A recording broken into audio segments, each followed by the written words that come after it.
All right. Good morning, everyone. Thank you for allowing us to join you here today. I know that medical marijuana is a big issue in the state of Oklahoma. There's not a single county without at least one of our licensed businesses in it. So I know that it touches all of your jurisdictions. So to get us started, I'm just going to kind of give an overview of medical marijuana in the state of Oklahoma and let the other panelists have a little chance to speak before we end up with questions at the end. Right, so just a little bit of an overview. The program began just over 3 years ago. In June of 2018, State Question 788 legalized medical marijuana in the state of Oklahoma. We are the fastest established state program. We had 30 days after passage of the state question to put instructions on applications on our website, and only 30 days after that to start accepting those applications. So we are by far the fastest developed program, and that passed with nearly 57% of the voters across the state of Oklahoma. It passed. Do I need to get closer?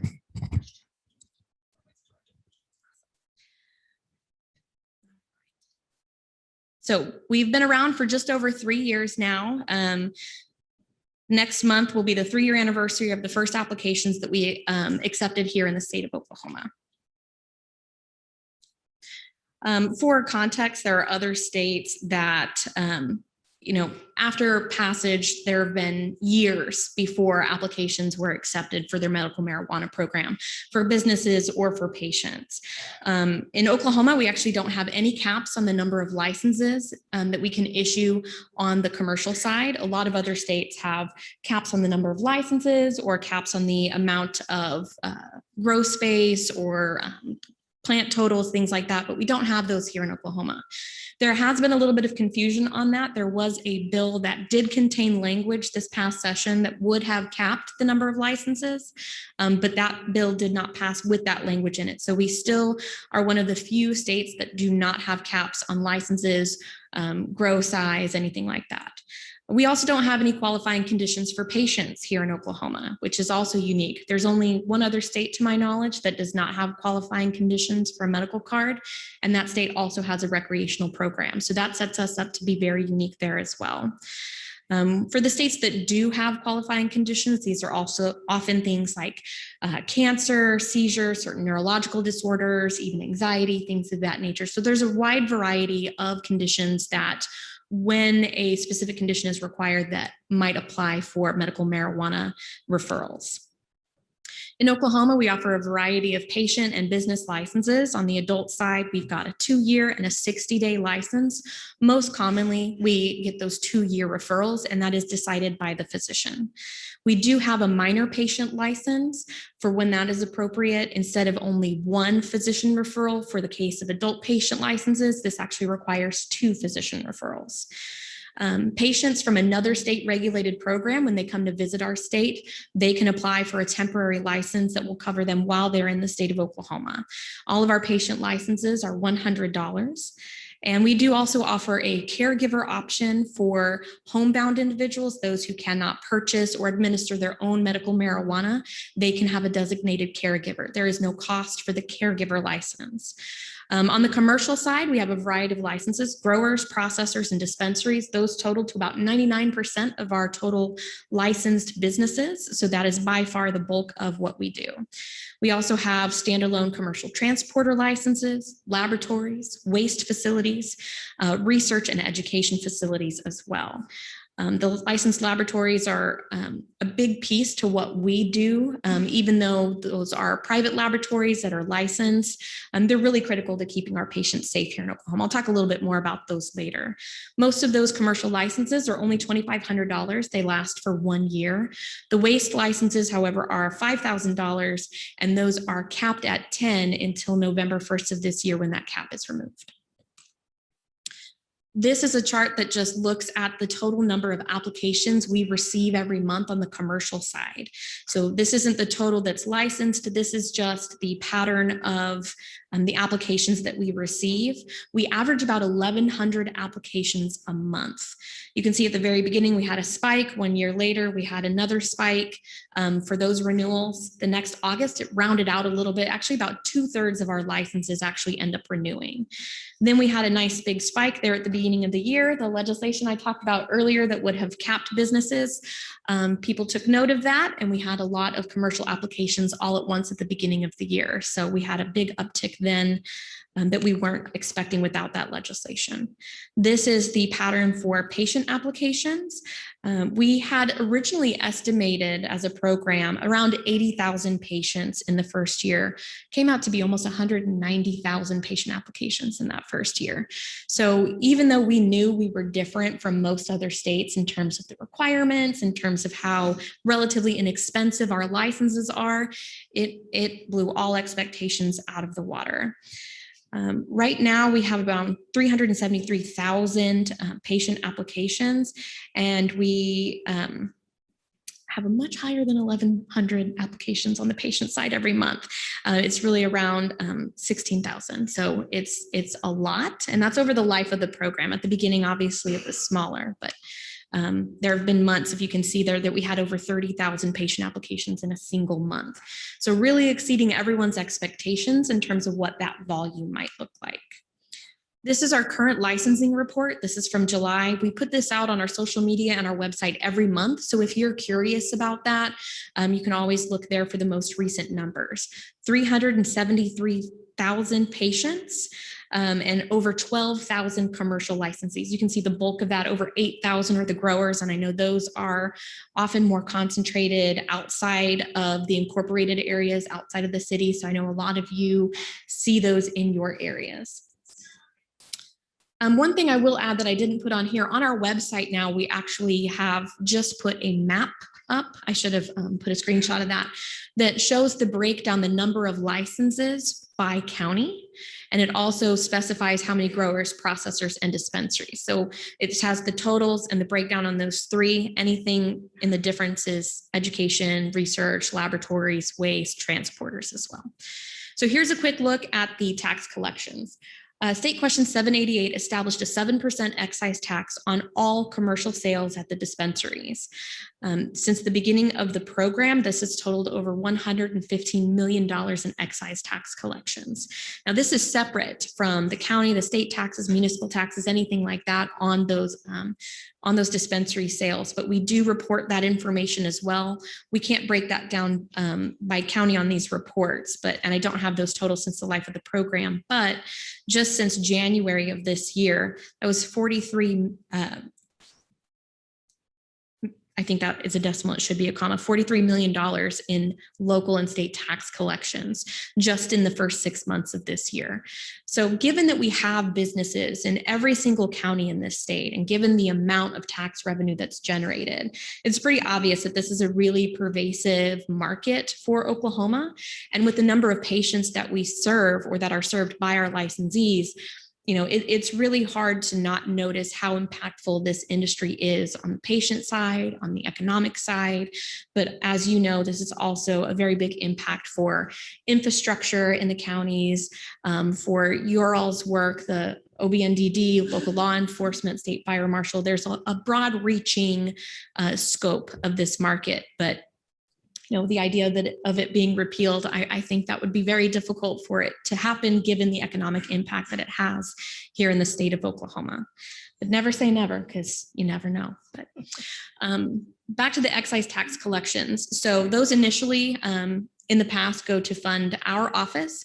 Anything in excess of that is split 75% towards education and 25% towards rehabilitation funding. So I think in the last fiscal year, I don't have the separate total for this fiscal year that just ended, it was $12 million that went straight to education across our state.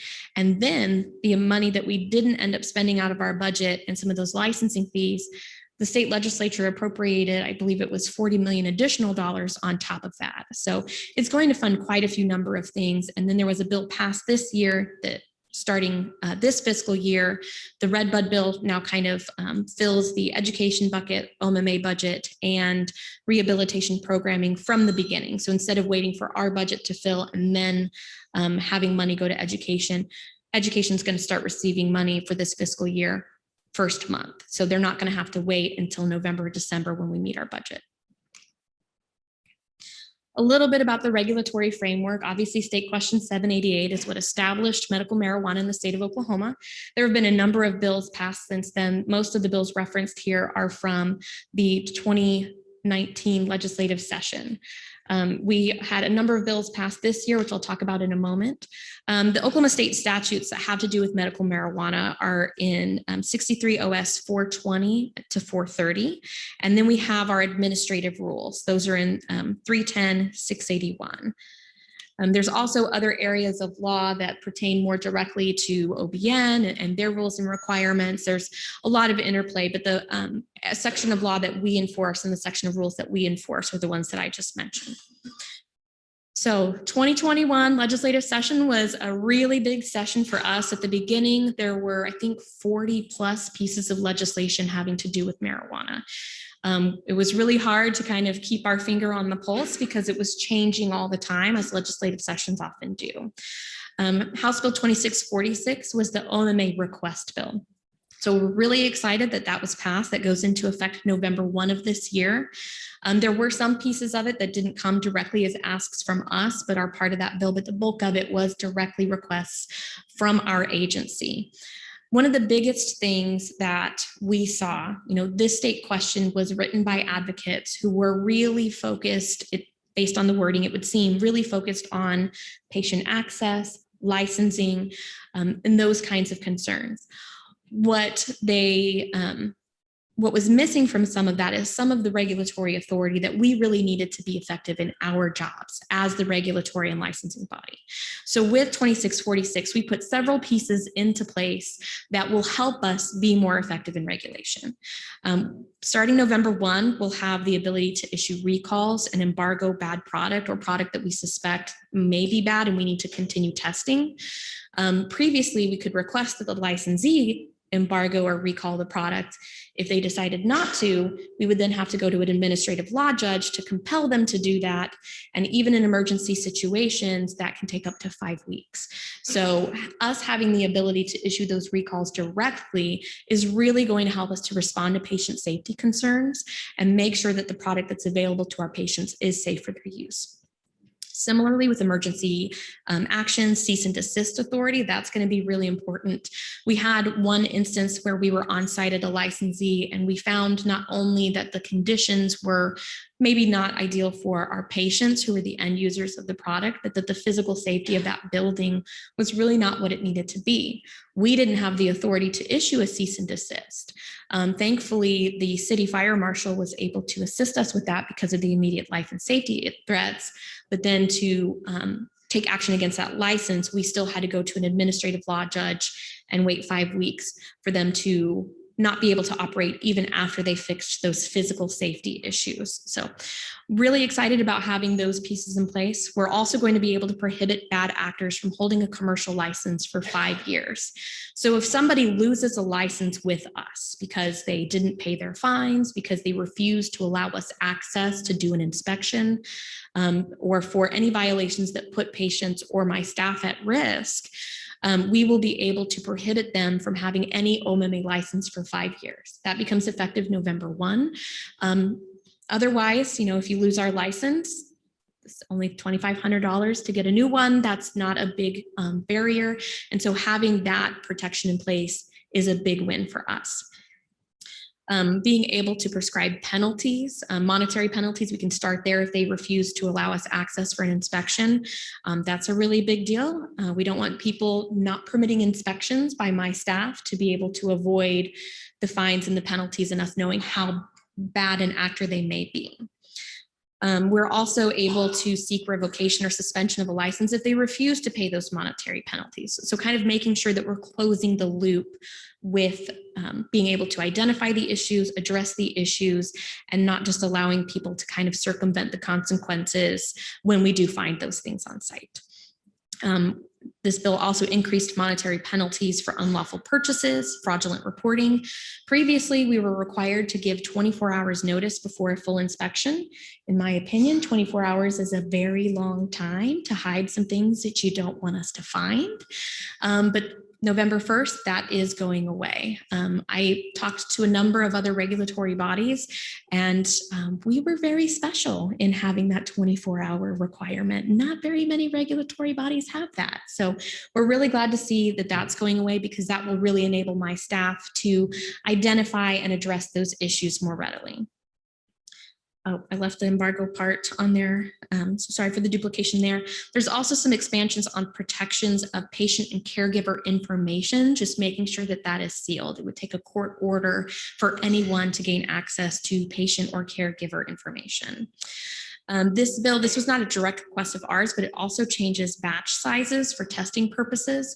Previously, every 10 pounds of a harvest batch, so anything harvested at a grow, or a production batch, so anything that happens at the processor, whether that's a concentrate, brownies, vapes, any of those kinds of things, every 10 pounds would have to be tested separately for potency and for safety.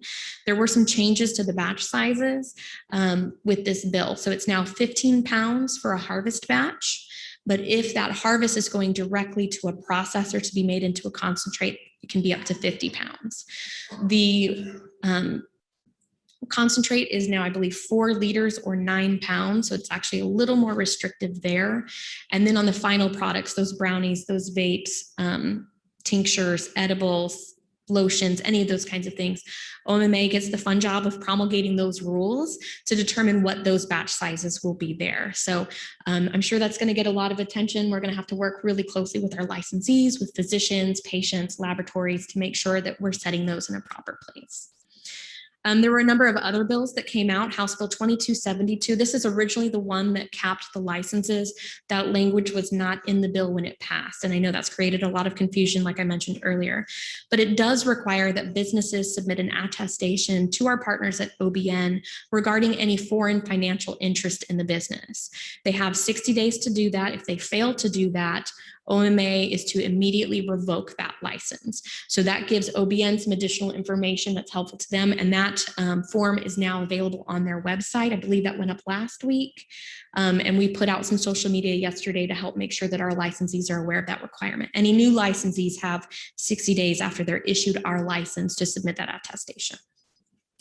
It also requires that businesses become operational or else they lose their license. So we have 12,000 licensed businesses in the state of Oklahoma, and I realize that's a really big number, but about a third of those are actually not operational. This can create some confusion when local fire departments ask for a list of businesses in their jurisdiction so that they know how to respond. But if you've got a lot of businesses that aren't operational and you're trying to respond to an incident there, it's good to know what really is going on there. So we're working to provide additional information about who is and is not operational. But with this, they'll have about a year to become operational, or they won't be able to maintain licensure with us. So that will certainly change the landscape of those numbers of active business, of licensed businesses as that takes effect. So starting in September, we're required to start doing those inspections. Senate Bill 1033 had really broad effects. Most of the changes had to do with school distance measurements. It also allows for municipalities to submit an objection to OMMA if a dispensary is within effectively 500 feet of a school that existed before that dispensary became licensed. The way that is phrased, that did not allow counties the same opportunity to submit an objection. And it's only dispensaries and waste facilities that have a school distance requirement in the first place. So that is not available to the counties, but that is something that the municipalities can do. That objection form went on our website yesterday. So that is now something that is available if municipalities have a school that predated the dispensary that's within 500 feet of each other. The schools can now, the municipalities can now reach out to us to address that issue. It also allows publicly traded companies in the US and Canada to own up to 40% of certain licenses. I'll touch on that a little bit more later. And it now allows 100% transfer of the ownership of a business between parties. It used to be that you could not transfer 100% of the ownership, but this bill made that a possibility now. Also, House Bill 2904 had some staffing requirements. We've been working on a staff up plan for some time, and we are hiring. especially out in the counties. We need inspectors all across the state of Oklahoma. We've got good paying jobs with state benefits. So if you know someone who is looking for a job and would be interested in inspecting OMMA businesses, please send them to our website. We've got jobs for them and we would love to have them apply, and we need them stationed all throughout the state of Oklahoma. So if you looked at the Oklahoma State Department of Health jobs, if you Googled that, you'd be able to find the OMMA inspector position. I'll also be happy to email it to you. I've got Terry Watkins, my media relations manager, in the back, and she's really happy to make sure that anybody gets those links directly if you're interested. But we're tripling our inspection staff before the end of the year. I'm really excited about that. We'll touch a little bit more on that in a minute. I'm going to go through the rest pretty quickly until we get to the commercial side, because I feel like that's what's more relevant to you all. This is the new look for our patient licenses. On our website, we have all the different licenses, the minor patients, the 60-day card, all of those, but this is the general 2-year license. And if you go to ommaverify.ok.gov, you can type in a license number, and that box on the right is what you'll get if you type in an active approved license. So that's how dispensaries verify a patient license there on site, and they are to use this every time. On the commercial licensing side, I already talked a little bit about the different types of licenses that we offer. The applications are submitted through our website. We have 90 days to review a business application. Typically, we get that done in 30 to 45 days. It usually doesn't take the full 90. We got up to about 45 because we had that huge uptick in applications in the spring, but we try to keep it around 30 days. Applications that are all good are accepted. Those that have some errors that are correctable are rejected, sent back to the applicant. They have 30 days to correct it and resubmit it. They go in the back of the line. We get up to 90 business days to review it again. If it's a non-correctable error, those are denied. If it's rejected, there's no additional fee. As long as they submit it within that 30 days, there's no additional fee. And if it's a renewal, they're able to maintain their operations during that time. So all application records and information and all information on medical license applications are sealed. There is confidentiality around certain business application information, but some of it is subject to open records.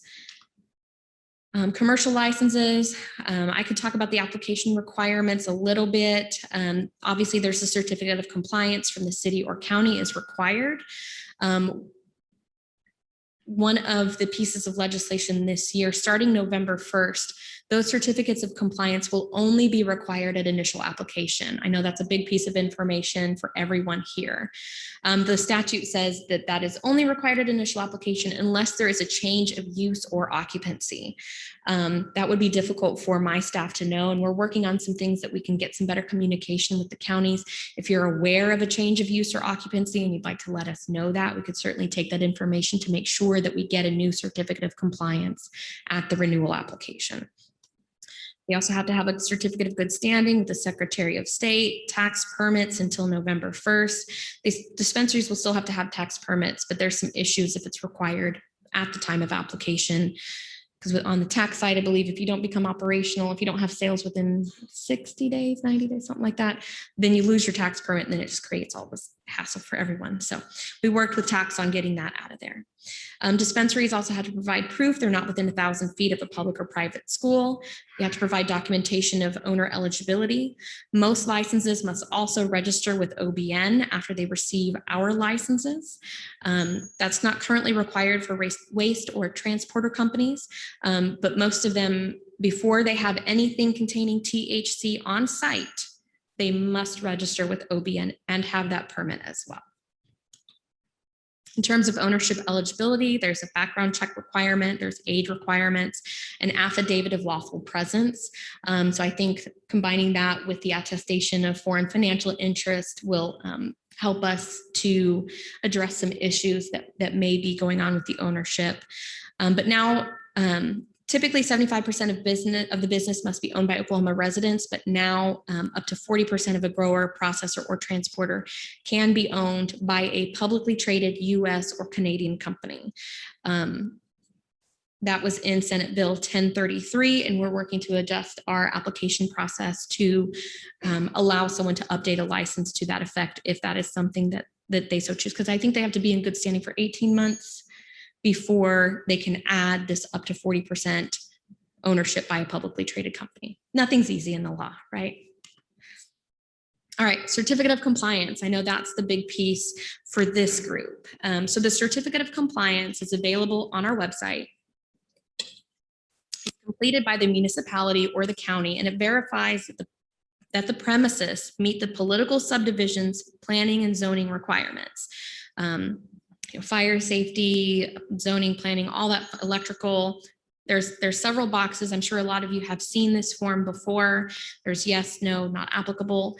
The counties also have the option to submit a letter in place of the form. We have a sample of that letter on our website, and it basically says that none of the following codes are applicable for them to cover. Safety, fire, electrical, like I just said, there's a number of things there. As I mentioned earlier, previously, these certificates of compliance were required at application and every renewal. Now that's only at initial application. I know I've said that like 5 times, but I think that's the biggest piece of news that I have for this group, just to make sure that you all are aware of that change. I'm sure licensees will have a lot of questions, and they may come to you for forms for renewal that's no longer needed. And that is effective November 1st. Okay, so come November 1st, it will only be required at initial application. Some of the counties charge for that certificate of compliance and the inspection that accompanies it, and some don't. We cannot provide you legal advice. We cannot tell you whether or not that is the right choice for your county. So I won't be able to tell you whether or not you should do that. What I can tell you is that some counties do and some counties don't. However, if there aren't zoning requirements in your county, what really should be happening is that they go to the state fire marshal to get that sign off. And we're working together on making sure that we change our process appropriately, because if they don't have additional zoning and planning in the counties, they're still subject to the state zoning and planning. And I'm sure you can provide more information on that here in just a minute, but we're working on updating that in cooperation with the state fire marshal's office, because if the counties don't have something, it really should kick back to the state fire marshal. So we're working on updating things there, and making sure that we're all in sync with that. Implications for other state agencies for our licensees. Obviously, we've already talked about OBN. They have to have a permit there. Oklahoma Tax Commission, that registration is required for dispensaries. It's also required for processors, even though their sales are wholesale. Oklahoma Department of Agriculture, a nursery permit may be required for growers. If a dispensary is selling clones to patients, that is legal, but they technically also need a nursery license, to my understanding. Waste licensees also either need ag or the Department of Environmental Quality. Sometimes there's water situations that also require DEQ. We're working to develop better relationships with all of these different agencies, hoping to provide some cross-training to our inspectors who are on site at these facilities. If they see something, it's not every business that needs something with DEQ, but if my staff are on site and see something that they know DEQ should be involved in, we can help establish that relationship between the licensee and the correct state agency. So we're working on some cross-training opportunities, gathering that kind of information, making sure that we are all aware of those opportunities for collaboration. Food licensing permits are also required for any of our licensees that deal with food products. So this would be processors and dispensaries. If they make or sell any food items, they also need inspections and permits with the Oklahoma State Health Department, Consumer Protection Division, and we work very closely with them as well. These are what our licenses look like for commercial licenses. On the left, we have just an example of a grower license. Any business that is doing transportation should also have the one on the right. It's really small, but you could see that red type. It says transportation license only. So if they're doing transport, they should have both of those. And they should also, whoever's actually doing the transportation should have a transporter agent card as well. It will be tied to the business specifically. It has the company name, the person's name, the business license number, and that transporter agent license number.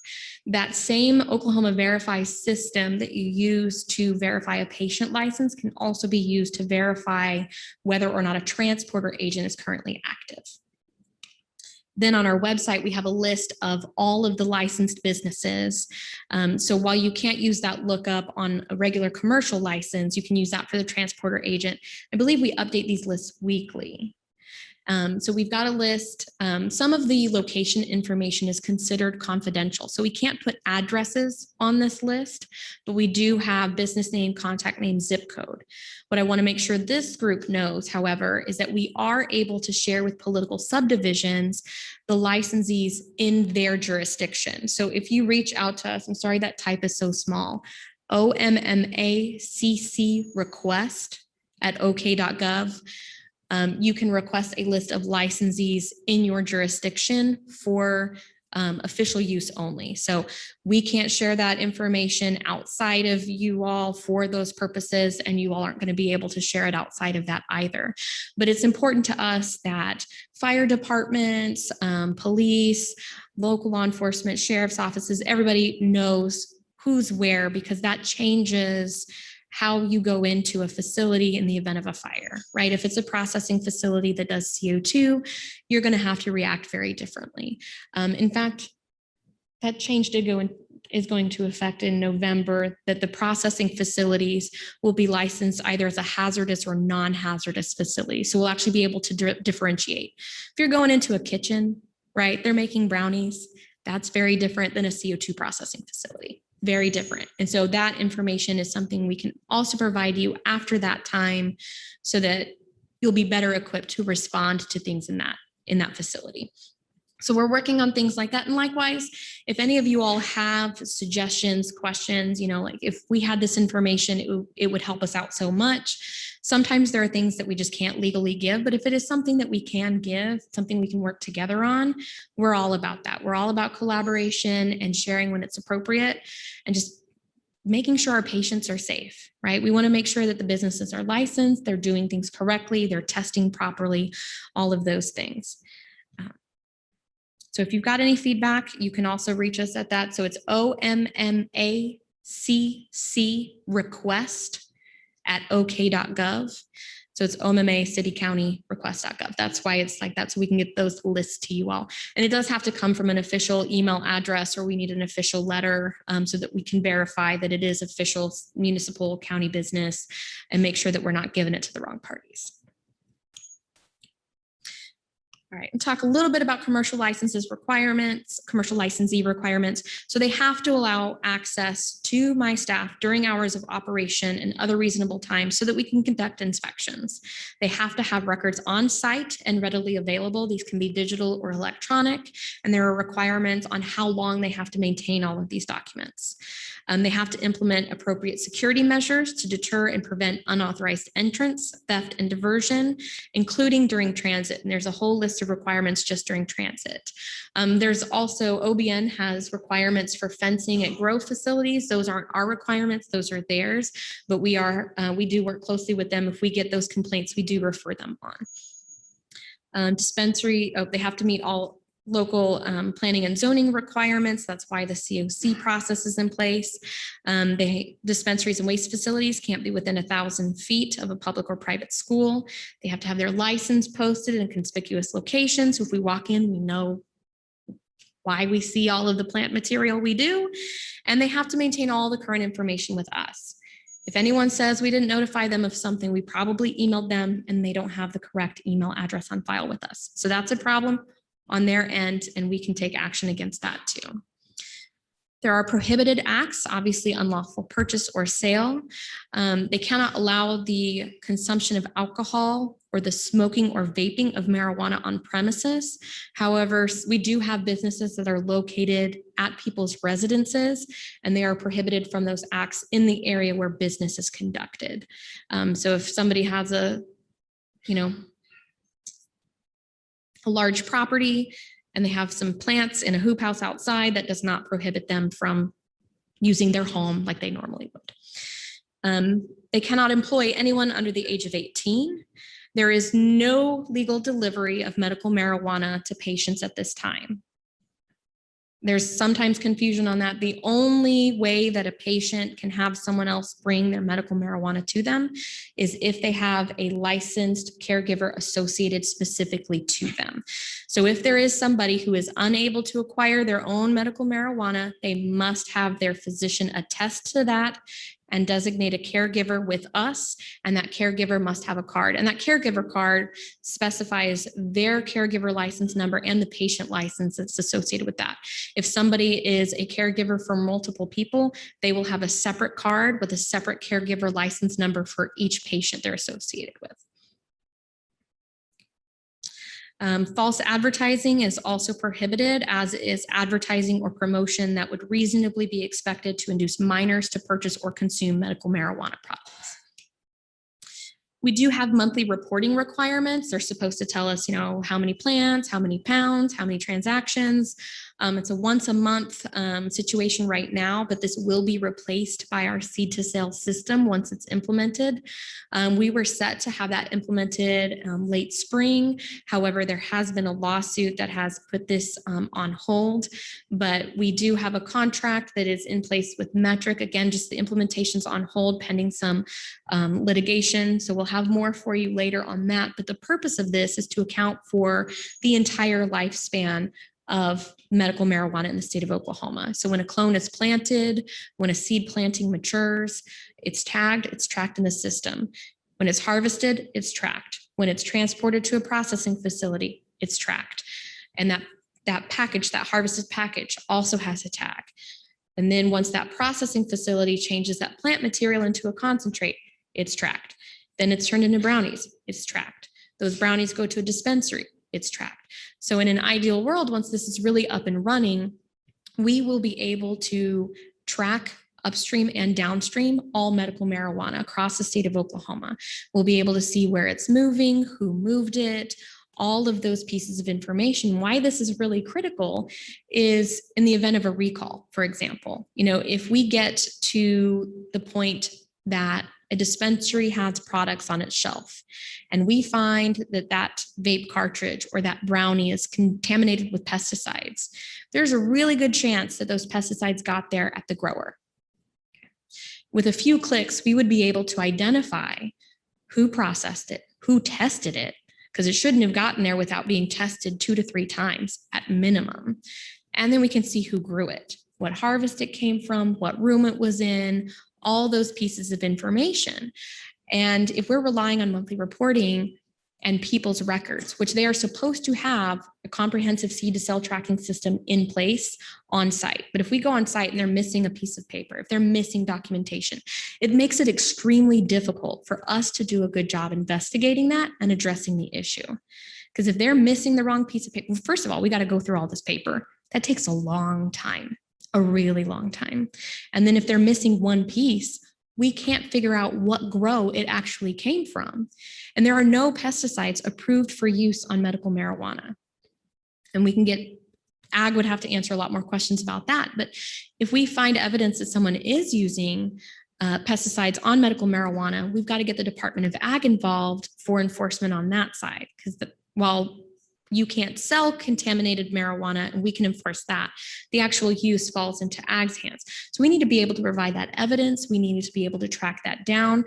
If there's criminal activity involved, we got to get our friends at OBN involved. There's all these different pieces to it. And likewise, if we find that there's a vape cartridge that's contaminated with pesticides at a dispensary, we can then, with a few clicks, notify every other dispensary that might have that product on the shelves. And once we have embargo authority, we can stop it from moving with just a few clicks. So we're really excited about this program. We are hoping that we can get it online soon. Once we do, we're also going to layer on this data analytics program. It's machine learning, it's big data. And what it actually does is identifies anomalies in these data.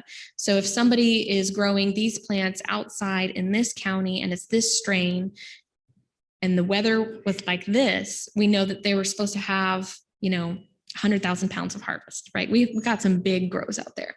But if they're only reporting half of that, this system can actually ping my staff to go out on site and investigate.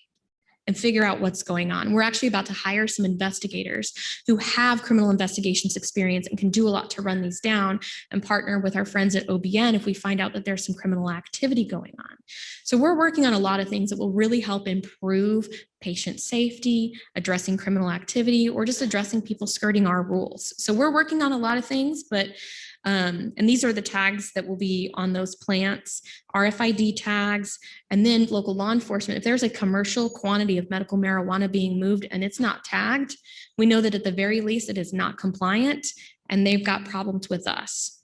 It's also very possible that it's criminal activity and they've also got problems with OBN. So having these tags, having this ability to track, having this real-time data is going to up our game so much, and it's really going to help us keep patients safe, because that recall, the investigations piece of it is really critical. And right now, we've got to wait until the litigation is settled before we can implement this program. So hopefully I'll have updates for you all soon on that. We'll certainly be posting about it on our social media, and we do email blasts if you're not signed up to get our email notifications. I'll show you at the end where you go to sign up for those. If you just go to our website, you can type in your email and you'll get every press release. So, and it'll include information like the implementation of our seed to sale program. I'm gonna speed up. I know we got other things to do. There's transportation of medical marijuana. I've got a 2-hour version of this presentation. I'm trying to do it real fast. Only certain licensees can sell to other certain licensees. We also require testing. I talked about the batch sizes earlier. We have a testing process flow chart on our website as well that goes into a little bit more detail on when it's tested. So the flower, when it's harvested, has to be tested before it goes to a processor. If it moves to another processor, once it's concentrated, it has to be tested again. Once it's turned into a final product, it has to be tested again. So there's 2 to 3 times that it has to be tested before it gets sold to a patient. And we also have a quality assurance lab that now double checks the work of our licensed laboratories to make sure that their testing is of the right quality. A little bit on compliance. We get 2 full compliance inspections per calendar year. Again, we have to have 24 hours notice until November 1st of this year.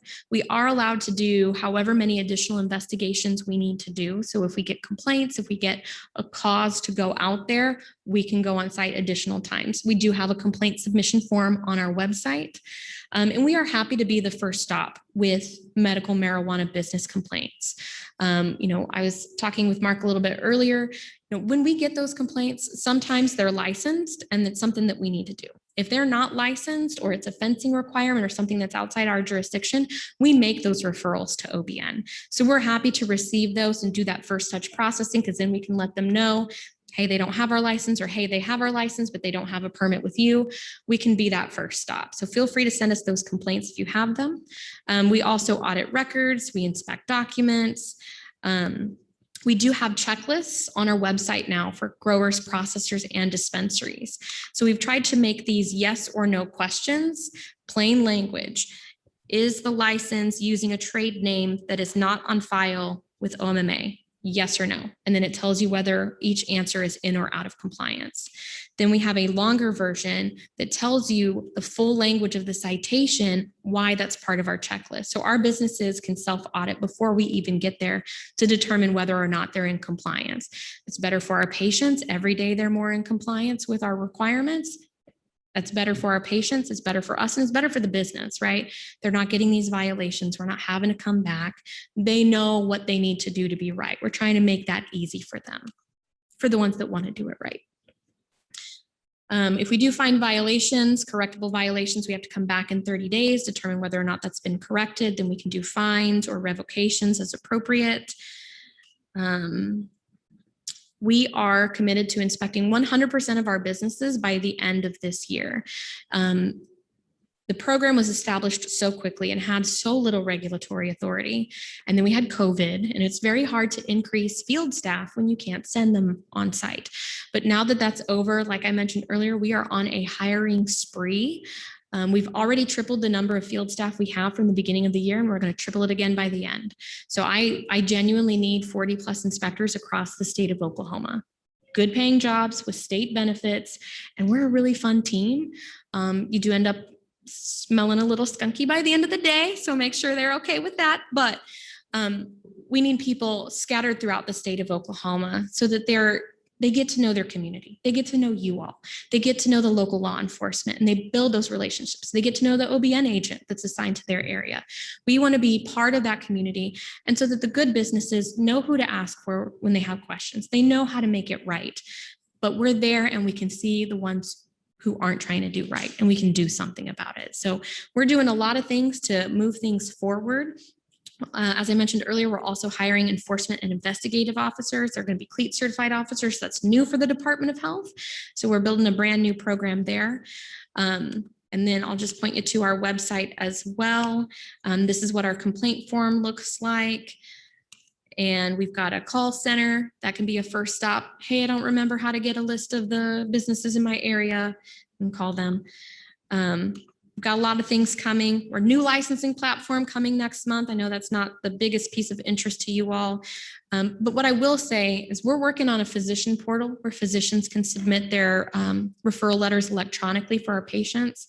At some point, I want to get a county and municipal portal as well, so that you all aren't handing over this piece of paper to a licensee that could then potentially alter it or could lose it and then they have to come back to you. If there was a login system that you all could look up the licensees in your area, if you can submit that certificate of compliance there, see who's about to renew, who's about to expire, have better access to the information that you should be able to access, and make it a lot easier on your staff and on my team. And then hopefully automate a system where if you all don't have zoning and planning, even though you're made aware of the licensees in your business, in your area, it automatically triggers the state fire marshal to come out and do that COC inspection. So working on a lot of things, but I don't want to take up any more time. I know I've talked a little longer than Jean had asked, but feel free to reach out if you have any questions. And with that, and I'm going to save Scott. I talked long enough for both of us, so he's not going to be in the hot seat, but I'll let you call on the others. Thank you.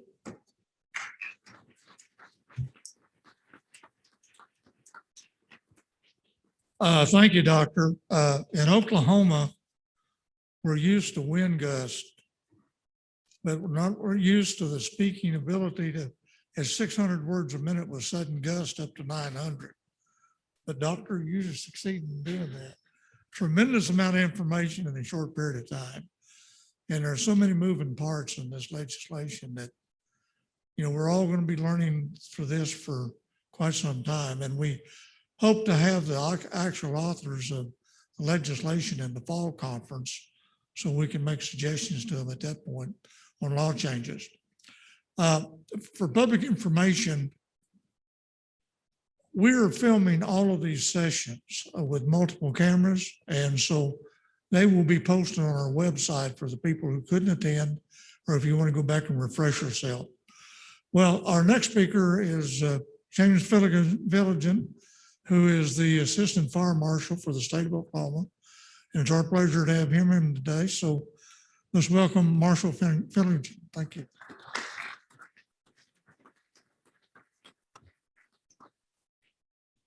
Good morning. It's a pleasure to be here today. The marijuana problem is a statewide problem, as Dr. Williams pointed out. Many people are involved in that process. Our primary concern is fire and life safety. We're concerned about the occupants of the building, the people that work there, as well as the first responders that have to respond to incidents in these buildings. We are primarily a complaint-driven agency. So we're not out looking for problems in the counties. We are responding to complaints. Those complaints primarily come from the fire departments. Dr. Williams pointed out they have a certificate of compliance, I believe it's called, OMMA, and part of that requires that the county signs off that these people are meeting the building codes. And if you don't have any building and zoning code, it's common that you check NA, and we don't believe these people, for the most part, are trying to circumvent the system. We think they believe they have fulfilled their obligation. The way the legislation works is the state is responsible to ensure that all buildings, all commercial buildings in the state of Oklahoma have a building permit and certificate of occupancy. So many of the cities and a few of the counties have assumed the responsibility as the authority having jurisdiction to do these inspections and plan reviews. So as mentioned earlier, there are a few counties that are the authority having jurisdiction. Rogers, Tulsa, Wagner, I believe, are the ones that have the broadest scope of authority. Pushmataha and Seminole also have a more limited scope of what they do as a building department. We encourage local jurisdictions to assume that authority. Local control is something we believe in. We believe that the local people looking at the businesses in their locality is a better system than the state coming in and doing that. However, when it comes to the life safety aspect of the building code, there are a few people that are qualified to do that. So we have fire protection engineers on our staff that review the plans. We have trained inspectors that go and inspect and ensure that the stuff is done correctly. Most of the trades, it's not as difficult to find someone that can do a building review plan. When you start looking at sprinkler systems, fire alarms, automatic suppression systems, smoke control systems, that type of stuff, it becomes a little more intricate. So you have the option, if you become the authority having jurisdiction, to only assume the building code aspect, electrical, mechanical, plumbing, that type of stuff. So there are many options out there. But the primary message that we need to get out is that point of contact they're making with the county that checks the box and says, no, we do not require any zoning and building permits. They need to forward them to the state because the state does require that. Everyone, all commercial buildings have to be permitted according to state law. So this has been this way forever. It just became an issue when the medical marijuana thing came up because there's so much more building in the unincorporated areas. So it's been a fallacy, but a way of thinking for generations that there are no rules in the county. That's what a lot of business owners have thought. I've dealt with people that chose to go to the county because they thought they could evade the building laws. Well, they just didn't get caught. So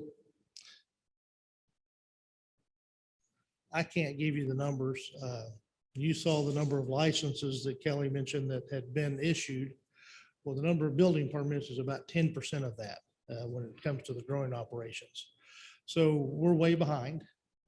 Most likely, if you see a growing operation in your county, they do not have a certificate of occupancy.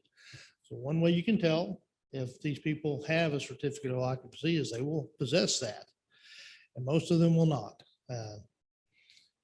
That being said, we have piles of plans. They come in every day. They come in by the hundreds because every building has to have a plan review for that building. So there may be one license issued, but they may be putting 100 buildings on that property to do the grow operation. So we're having to look at each building individually. So most of these less complex facilities, the hoop houses, they call them, they're pretty simple, but most of them that didn't get their plans reviewed do not meet life safety codes. We have issues with means of egress and exits. The people in there, we're going to have a difficult time getting out. Those are simple solutions. What we do when we investigate a complaint and we find those problems, we typically try to find a temporary solution as we would with any other business to make it safe while they go through the process of submitting the proper plans, getting the proper review and receiving the certificate of occupancy. So we don't want to go out there and close people down, but if it's to a point there's nothing we can do to make it safe in the meantime, we will issue a stop work order, make them evacuate the premises. So a lot of times county officials are concerned about the state becoming overreaching. And no, we don't issue building permits for a barn on someone's property. agricultural purposes are different.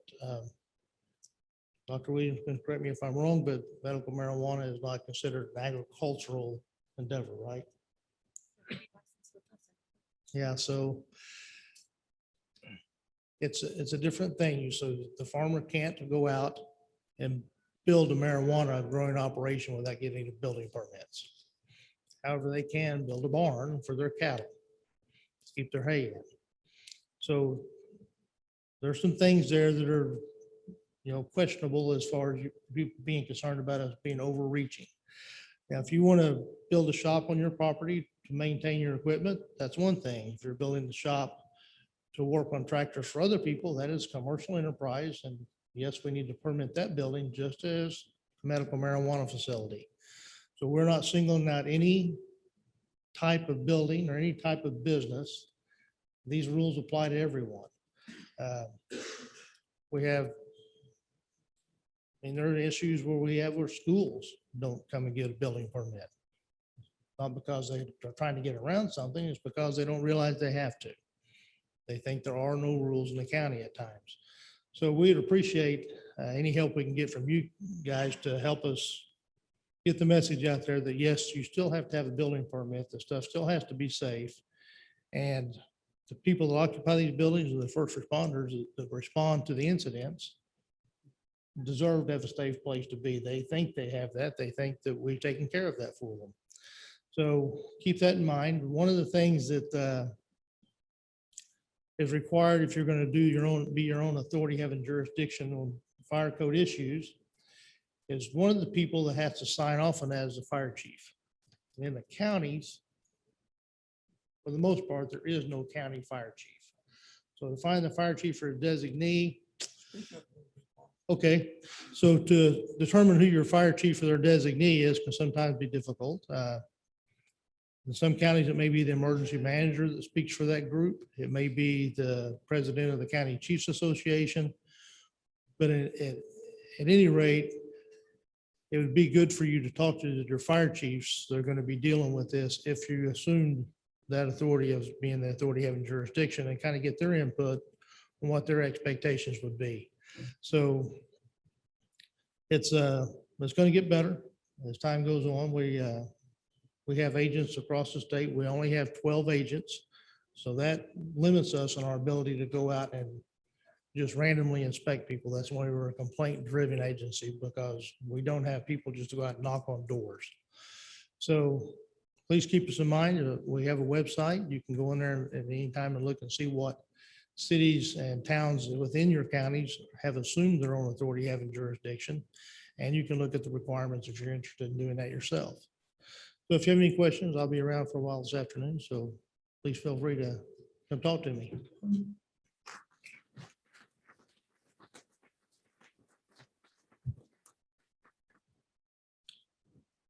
Thank you, Marshall. The last speaker will be batting cleanup, so to speak, no pun intended, because he spends his life out cleaning up these marijuana sites that are illegal. And Mark Woodard has been with the Oklahoma Bureau of Narcotics for many years and has been instrumental in working with changes in legislation out at the Capitol. He's the current PIO for the Oklahoma Bureau of Narcotics. And so anyway, if you've been watching any of the news articles, they've been very, very active over the last month and a half, 2 months anyway. So if you will, let's welcome Mark.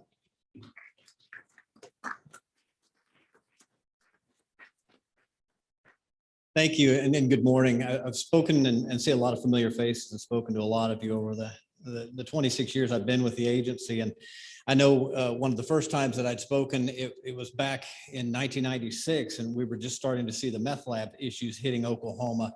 And we were having to come off of, major investigations into drug trafficking organizations pouring drugs into Oklahoma. We'd have to stop that and go out and deal with phone call after phone call from neighbors about smells of paint fumes coming out of the garage of the house next door.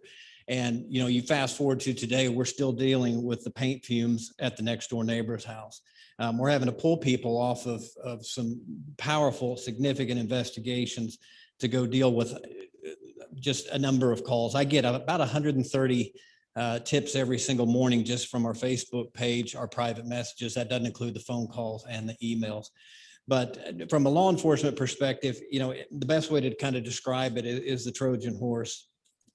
You know, we brought this into our village. We opened the gates and we didn't want to know what was inside because we were so enamored with the outside beauty of this.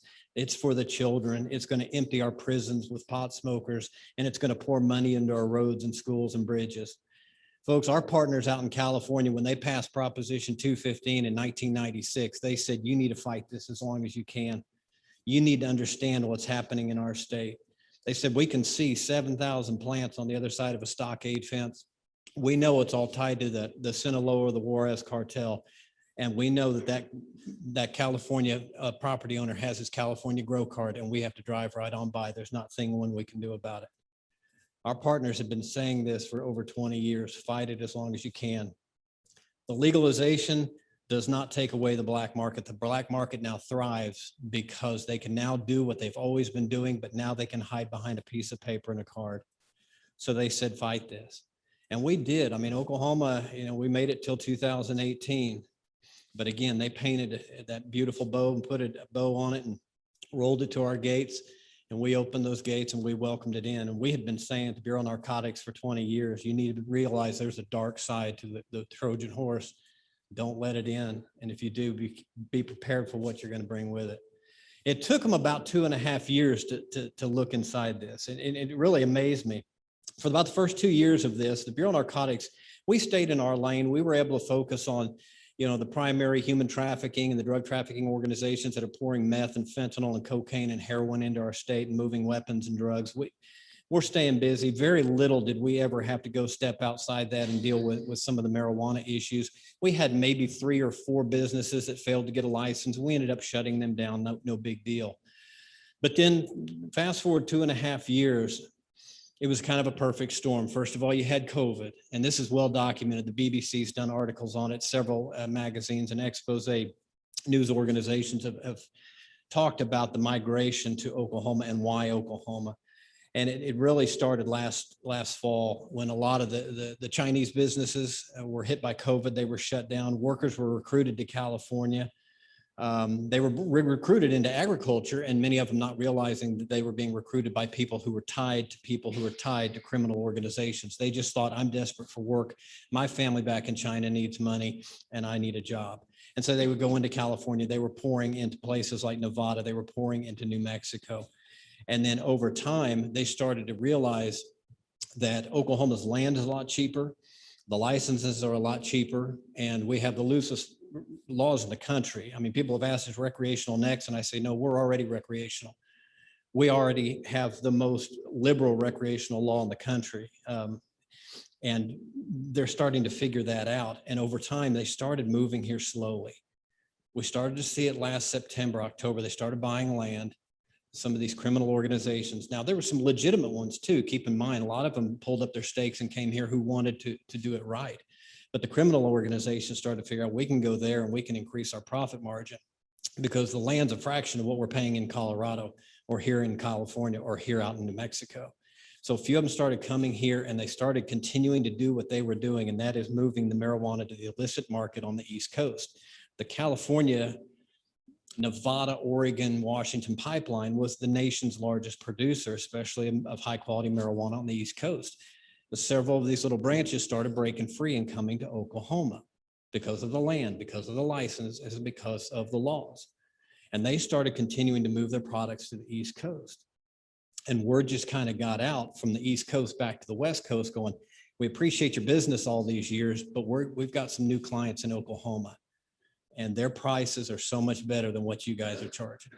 Well, word's getting out. So California, the words just started to spread, and more of them started pulling up their stakes and coming to Oklahoma. They were already coming here in December, in January, February. Nobody really noticed it because we're hip deep in snow and ice and cold. But we start thawing out. March gets here. These grow houses start getting full of plants, and people start noticing what they're doing. They start calling, and we start getting more and more calls about these suspicious grows. And plus, at the same time that we're getting calls here, we're getting calls from New Jersey. We're getting calls from law enforcement in Brooklyn, New York. We're getting calls from North Carolina, Florida, Tennessee, saying we are intercepting load after load after load of marijuana in box trucks coming off of farms coming out of Oklahoma. And our partners with DEA and Homeland Security partnering with us, working a lot of investigations that are starting to see just how deep these roots are that are tied to multiple farms all here in Oklahoma. But the ownership and these layers of ownership are all over the United States. And we're now tracing them to places like Singapore, Thailand, China, Syria, and all over the world, who are actually orchestrating the movement of these workers, orchestrating the ownership in these what we call fraudulent business structures, because these people wouldn't qualify under Oklahoma's law if they tried to apply on their own. And then also following the money. And so we started seeing more and more of these cases that were all linked together that seemed to be spread out all over the state and really have no correlation or connection. But deep down, when you go beyond the farm, you go beyond the workers and beyond the plants, and you start investigating the structure of the business, unpeeling the paperwork, start following the money, the loads, and other aspects that I can't get into here, you start to realize just how deeply tied this is to both Mexican criminal organizations, the Chinese criminal organizations, and now we've got several other countries that are also wanting to get here to Oklahoma as soon as they can so they can move their products to the East Coast. We had been warning about this since 1996 from our partners in California. It was primarily the Mexican cartels. We didn't really envision the Chinese being part of this, but COVID had a lot to do with that. That moved a lot of these workers to California and brought them here. And that's where we are today. At the Bureau of Narcotics, we have probably already shut down in the neighborhood of about 36 farms that are all tied. And these are small pieces of much larger investigations that you're seeing on the news. These are not little oops violations. They didn't have their fence posts up. They didn't have the right plant count. We don't even have time to deal with those. And I know people are calling every day about those, and we will get to them as soon as we can. But our biggest issue are these criminal organizations that we can tie back to these farms who are moving the people, they're moving the money, and more importantly, they're laundering this money, and they're making a lot of money coming to Oklahoma because, again, they can grow marijuana in Oklahoma for about $400 a pound and turn around and sell that in Brooklyn, New York for $2,400 a pound. So they cannot get to Oklahoma fast enough. They might be going into your county and buying $80,000 worth of land. They're getting a knock on the door.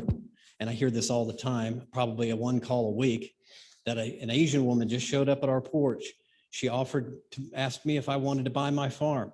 I told her no. She's either going to open up a box, a sack, or a briefcase with cash in it. And she's going to ask you again, are you sure you're not interested in selling your farm? And you will say no. And she's most likely going to say, I will be back with 3 times as much cash tomorrow. And most of the people are saying, where do I sign? It is a lifeline to farmers who are struggling, whether they're agriculture farmers, marijuana farmers. It is not an accident. They pick certain people who they knock on their door because they already know that they're struggling, and this is going to be a financial lifeline for them. And you're going, why would they pay $300,000 for an $80,000 plot? Because right now they're paying $850,000 for that same tract of land in Northern California. So again, they can pay $200,000 to you in cash, and they're still going to make millions if they can get here fast enough to get those grow houses up and continue to move to meet the demand of their clients on the East Coast. That is what we're dealing with here in Oklahoma, and it is hard to prove. Now, do we have some that are lazy and they come to Oklahoma and they grow and they never get a license? Absolutely. We love those. People have called. Your neighbors are calling. They're saying we're suspicious. We run the plants. We see the plants. We run the address. There's no license. We're at the judge's office that afternoon getting a warrant to shut that place down for trafficking, and we'll be there tomorrow morning at 7. Those are easy, but most of these criminal organizations, they know how to hide what they're doing. They're very good at what they've been doing, and they've been doing it for decades. They're gonna, if they're smart, come to Oklahoma, they get their license from OMMA, they get their OBN license, they're gonna have their fence right at 7 feet to 8 feet. They're gonna have their razor wire. They're gonna have every T crossed and I dotted. We go out, we look at them. On the surface, they look like the poster child for doing everything right. And 100% of their product is not being sold to anybody that's legally allowed to get it. In fact, most of it's not even staying in Oklahoma. It's going in box trucks in the middle of the night to the East Coast. Those take longer to prove because, again, they're very hard to detect because they know how to hide what they're doing. They're not always going to turn around and drive off that farm and go straight to New York. They don't think there's people watching them. They're going to drive you all over the state of Oklahoma. Bless their hearts. We've had neighbors call. They're on the phone with me and they're saying, I'm on I-40 and I'm following this truck that just left this farm. You got to come out here and follow it. Oh, never mind. It just turned off. I'm like, slow down, lady. Take a deep breath and deal with it. Call your local police. Please stop chasing trucks that are driving off of your farms, okay? They know you're following them, okay?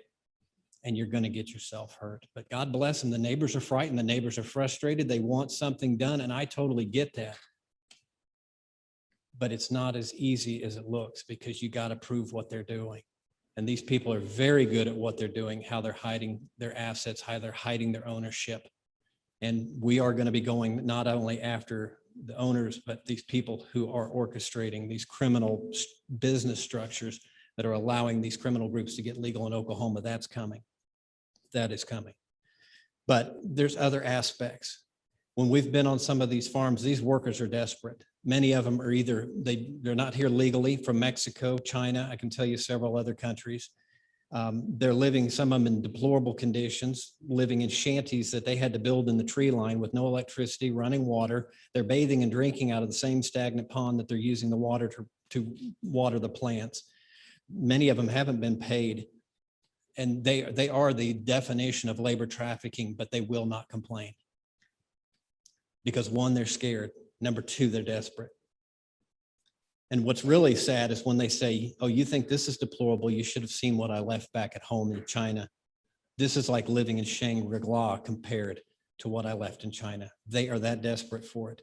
And so they hire the cheapest workers who are desperate. And again, that increases their profit margin. But there's absolutely human trafficking. There's sex trafficking going on. We've already shut down a group that was bringing in prostitutes from Japan and China who are absolutely trafficked to cater to the workers on some of these farms. They're also bringing in ketamine. You may not know anything about ketamine. Ketamine is like methamphetamine is in the United States, in China. The youth and their certain culture over there, ketamine is absolutely exploding as a drug of abuse and recreation over there. And there's other criminal organizations that are following the criminal growers to Oklahoma, bringing both people and ketamine. We just hit 40 pounds of ketamine not too long ago that was going to a group out of China, to a group of workers here in Oklahoma. We hadn't seen 40 pounds of ketamine in 20 years combined in all of our undercover cases. And this was just one shipment going to one particular group that was supplying one particular farm. So you've got that collateral issues. We've got neighbors calling about the water.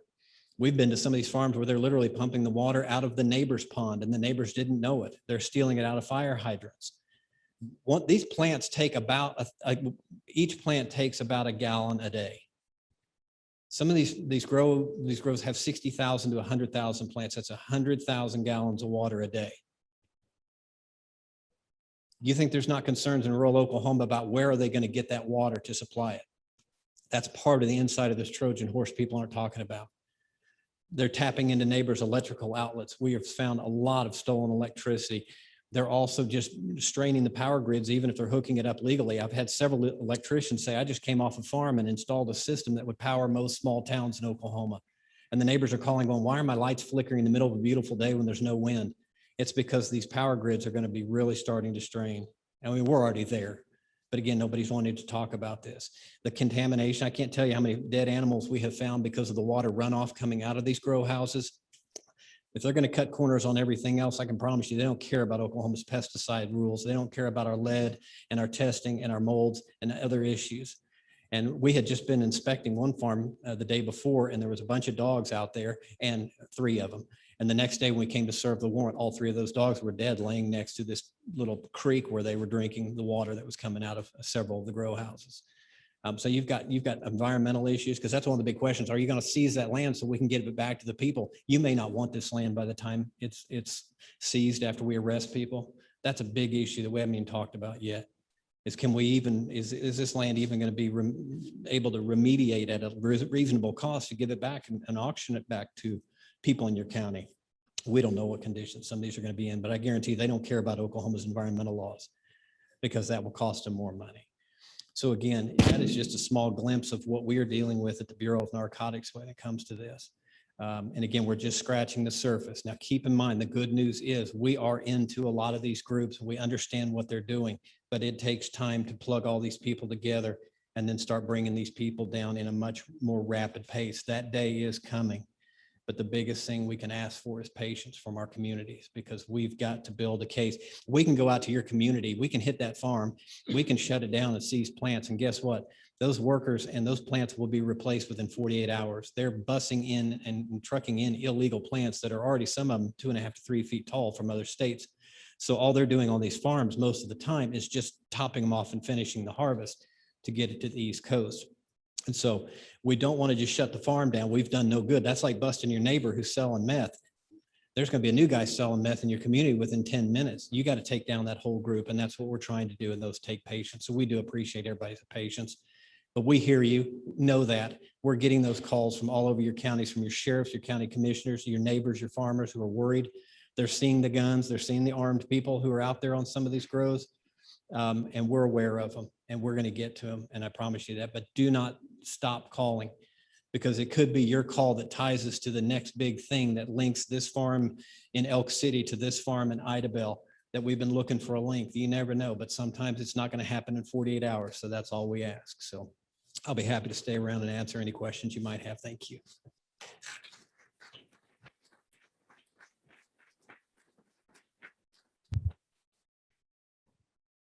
Wow. Wow. Well, I think we all, we all have absorbed this on an individual level, every place we go. But I mean, to have this group is just a tremendous gift for us as elected officials across the state.